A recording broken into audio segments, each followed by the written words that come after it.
Bonjour et bienvenue dans Booste ta vitalité au naturel. C'est le podcast qui t'aide à retrouver ton énergie avec douceur, connexion et sens.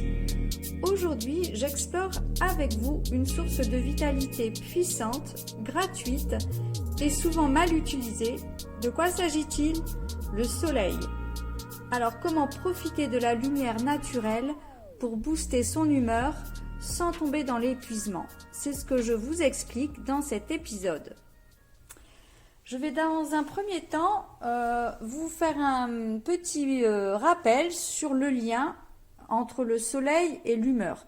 C'est vrai qu'on le sait tous, dès qu'il fait beau, dès qu'on a un peu de soleil, un peu de lumière, tout de suite on va bien, ou on a l'impression qu'on se sent beaucoup mieux. Vous l'avez sans doute déjà ressenti, ce rayon de soleil qui allège, ce n'est pas un hasard.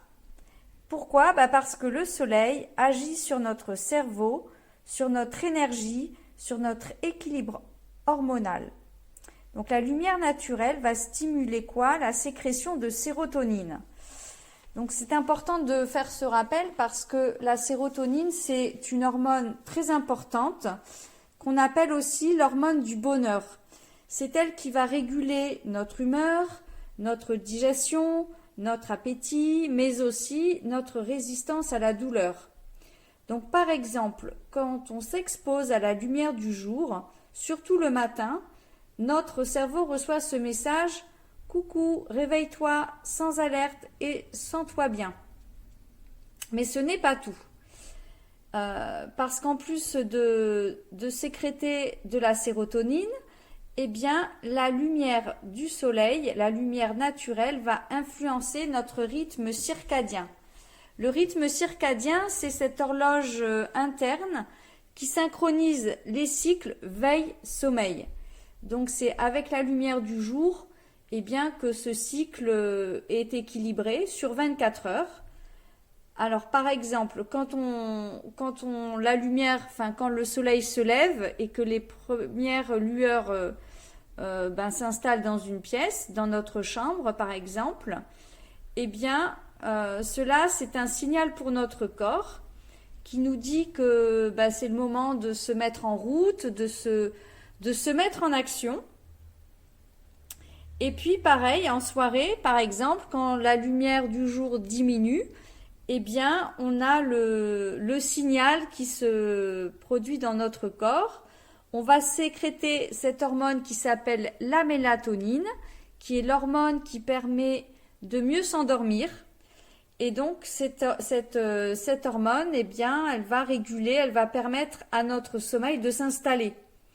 Donc, vous voyez que avec ce rythme lumière du soleil et baisse de luminosité, c'est un jeu hormonal qui s'installe. Soleil égale sérotonine, baisse de lumière égale mélatonine. Et donc, quand on a de la sérotonine, on est plus réveillé, plus dynamique. Et donc, avec les beaux jours, on va dire, c'est un petit peu ça qui va nous stimuler, le soleil. Alors oui, le soleil, c'est très bien, mais est-ce que le soleil, ça peut pas aussi avoir l'effet inverse?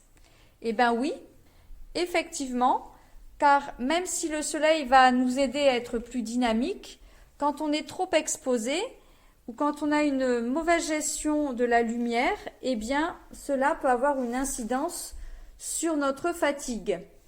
Par exemple, l'été, s'il fait en plus très chaud, très lourd, ça va créer de l'agitation et puis tout ça, ça va nous fatiguer nerveusement.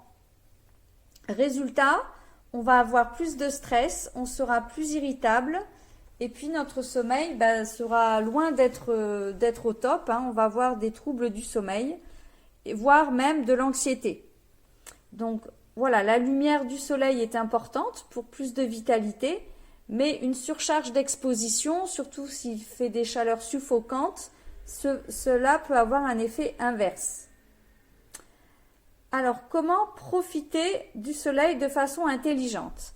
Donc, voici quelques conseils simples qui peuvent vous aider avec ces premiers ces premiers rayons de soleil qui vont faire leur apparition.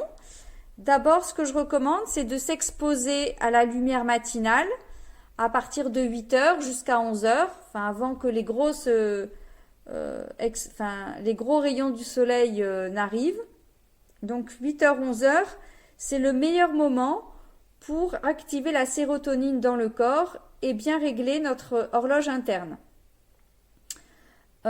Autre conseil, c'est de protéger ses yeux des rayons ultraviolets avec des lunettes de soleil, mais pas tout le temps, parce que le cerveau a besoin de capter la lumière avec les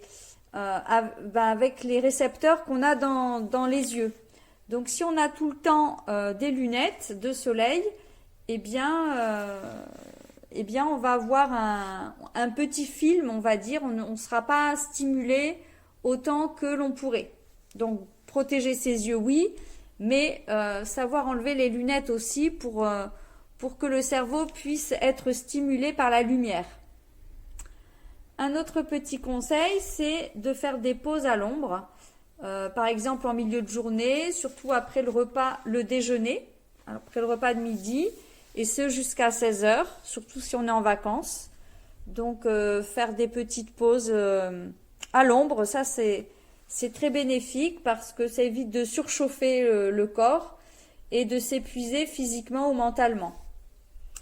Et puis aussi, quelque chose qui peut être très bénéfique, c'est de bouger au soleil, mais au soleil du matin.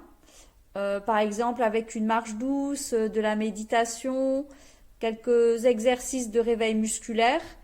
Donc ça, c'est l'idéal. Mais ce qui va être important, avant tout, c'est de s'écouter. Donc, certaines personnes vont être très stimulées par le soleil, d'autres vont moins bien le tolérer. Donc ça, c'est important de bien se connaître. Hein, et donc, ce n'est pas une question de volonté, c'est aussi une sensibilité biologique. On n'a pas tous la même propension à aimer ou à accepter le soleil. Donc dès que vous ressentez de la fatigue ou bien de l'agitation ou bien simplement de l'irritabilité après une journée au soleil, c'est déjà un message pour votre corps qu'il faut vraiment essayer de pas trop s'exposer ou s'exposer un petit peu moins fortement à la lumière. Voilà, donc alterner lumière, repos, activité et pause. Donc ça, c'est la vraie clé pour une bonne vitalité, surtout avec les beaux jours qui arrivent. Donc pour conclure, ce que je vous dirais, c'est que le soleil, c'est un véritable allié de notre énergie, c'est un véritable allié de notre morale, mais il est très important de le vivre comme un rythme naturel et non comme une injonction. Voilà, on n'est pas obligé, dès qu'il fait très beau, de se mettre forcément au soleil. Voilà, bien s'écouter, écouter son corps, observer la lumière autour de soi et puis apprendre à s'exposer un petit peu comme quand on s'immerge dans un bain. Voilà, s'immerger en douceur de la lumière du soleil. Voilà ce que l'on pouvait dire. Si cet épisode vous a plu, s'il vous a inspiré, partagez-le et n'hésitez pas à laisser des étoiles sur la plateforme sur laquelle vous l'écoutez. Et moi, je vous retrouve très vite pour un prochain moment de boost de vitalité au naturel. À bientôt!